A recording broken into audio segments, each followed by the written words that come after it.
আন্তর্জাতিক টি-20তে ভারতের তথাকথিত নতুন বিস্ফোরণ। এখন এক অদ্ভুত পরিসংখ্যানের নায়ক অভিষেক শর্মা, যাকে ঘিরে সোশ্যাল মিডিয়ায় ভারতের সুপারস্টার তকমা, তুলনা, ট্রেন্ড সবই ছিল ঝকঝমক।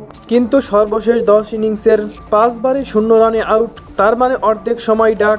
টি-20 এমন এক ফরম্যাট যেখানে এক বলেই নায়ক হওয়া যায়, কিন্তু এখানে তো এক বলেই বিদায়।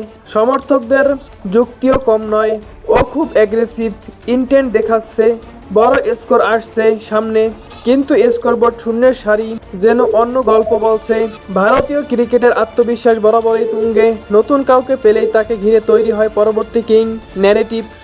কিন্তু 5টি ডাক দেখিয়ে দিচ্ছে টি-20তে নাম নয়, টাইমিং আর ধারাবাহিকতাই আসল। সবচেয়ে মজার বিষয়, প্রতি ডাকের পরে সোশ্যাল মিডিয়ায় প্রশংসার বন্যা ও শেখার পর্যায়ে আছে, যেন আন্তর্জাতিক ক্রিকেট কোনো প্র্যাকটিস ম্যাচ।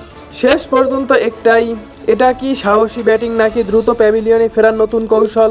ক্রিকেটে আত্মবিশ্বাস ভালো, কিন্তু দাম্ভিকতা আর বাস্তবতার 0 রানেই ধরা পড়ে।